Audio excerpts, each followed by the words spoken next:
guys, Larissa with BeCozi.net is here. Today I would like to show you how to make a strawberry. It's the time when we have strawberries growing in the fields, so everybody likes strawberries. So I thought it would be really cool to make a pillow like that, and I made it with the BeCozi sparkly cranberry red and green. So this is the strawberry is made with sparkly red, and the top is made with green color.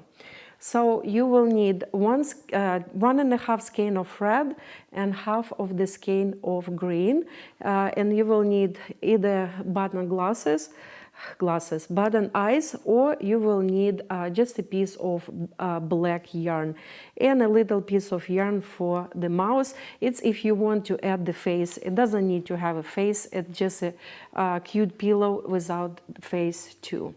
So if you're ready, let's get started.